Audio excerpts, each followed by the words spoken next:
Okay, so we've all heard about the Ice Age, right? The big game hunters. And we've definitely heard about the first farmers who changed the world. But what about that huge world changing period that happened right between them? That's what we're talking about today.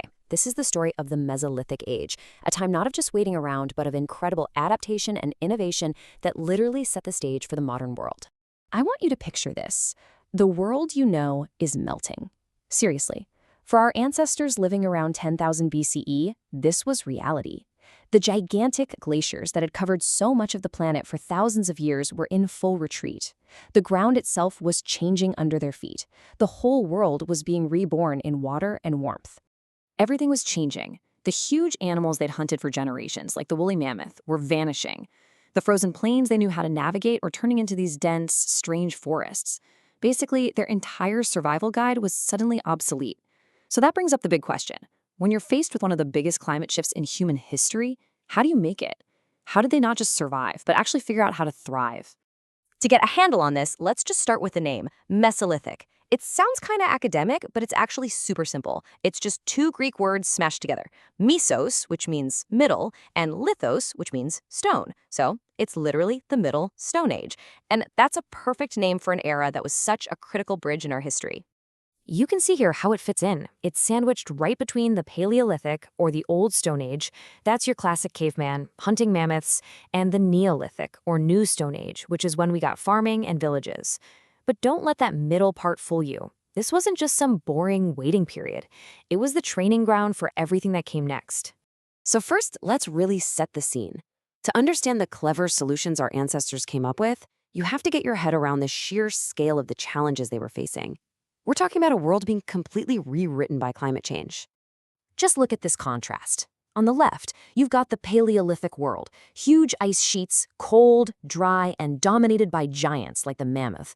Now look at the right, the new Mesolithic reality. Melting glaciers are creating new rivers, the climate is getting warmer and wetter, and thick forests are popping up everywhere. The old playbook for survival? Completely useless. So, faced with all that, what do?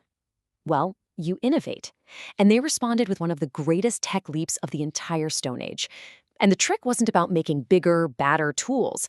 It was about going much, much smaller. Welcome to the microlithic revolution. The star of the show here is the microlith. These were tiny, incredibly sharp, and precisely shaped stone tools, usually made from flint. But here's the genius part.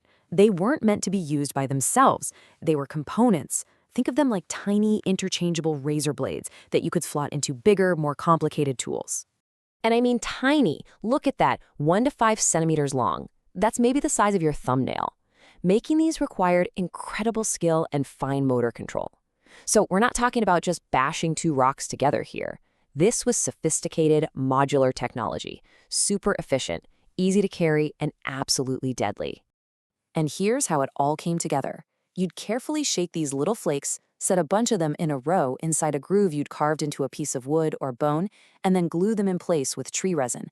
And just like that, you've got a barbed spear that does way more damage, or a sharp arrowhead, or even a sickle for cutting down wild grasses.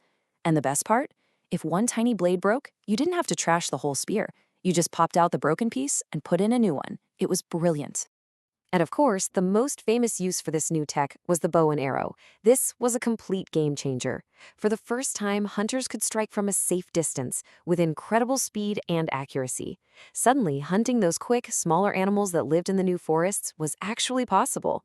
And it was a whole lot safer than trying to get up close and personal with a spear. Now a change that big doesn't just affect one thing. This new technology didn't just change how people hunted. It changed literally everything about how they lived. It unlocked a whole new set of strategies for finding food and building a life in this transformed world. With these new tools, their menu just exploded. Instead of relying almost entirely on a few types of big game, they started to diversify. They could now hunt deer and boar in the forests. They started to seriously take advantage of all those new rivers and lakes. Fishing became a huge food source for the very first time. They made traps and nets for a more reliable catch, and they gathered a way wider range of plants, nuts, and berries. All this meant a much more stable and resilient food supply. And get this, they didn't do it alone. The Mesolithic is also when we see one of the most important partnerships in all of human history take off, the domestication of the dog. And we're not talking about pets here. These were essential co-workers, helping to track and corner animals in those thick new forests.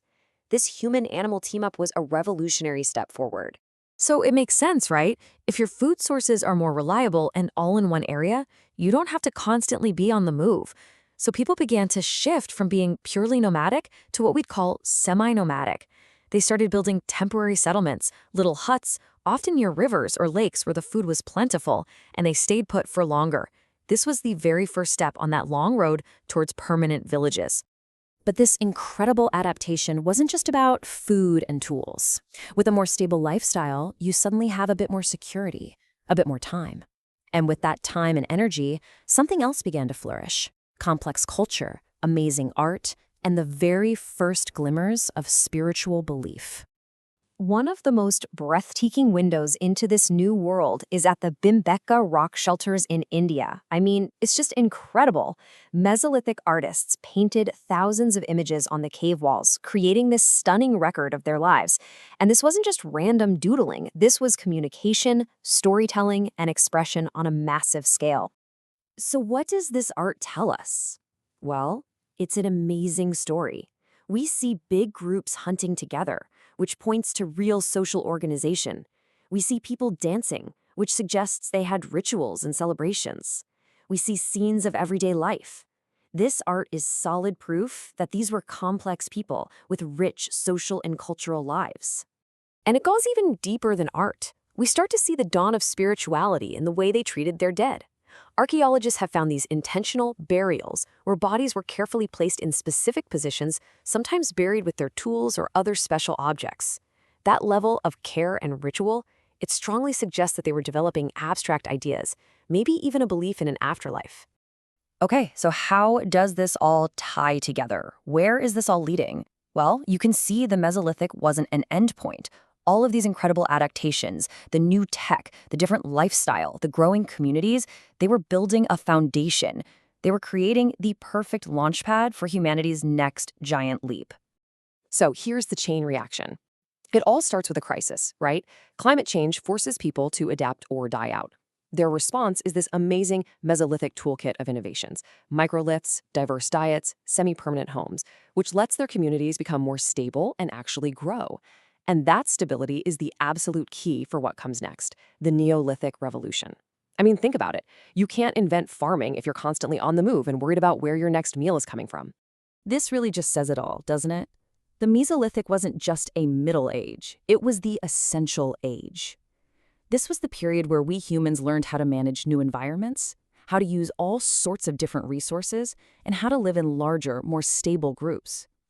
They solved the problems of their era so effectively that they created the opportunity for agriculture to be born. And that kind of leaves us with one last thing to think about. The story of the Mesolithic is the story of people facing a world of unprecedented environmental change and meeting that challenge with incredible flexibility, ingenuity, and cooperation. So, as we face our own era of rapid transformation today, maybe the most important lesson from the Middle Stone Age is actually a question for us. What can we learn from humanity's first great adaptation?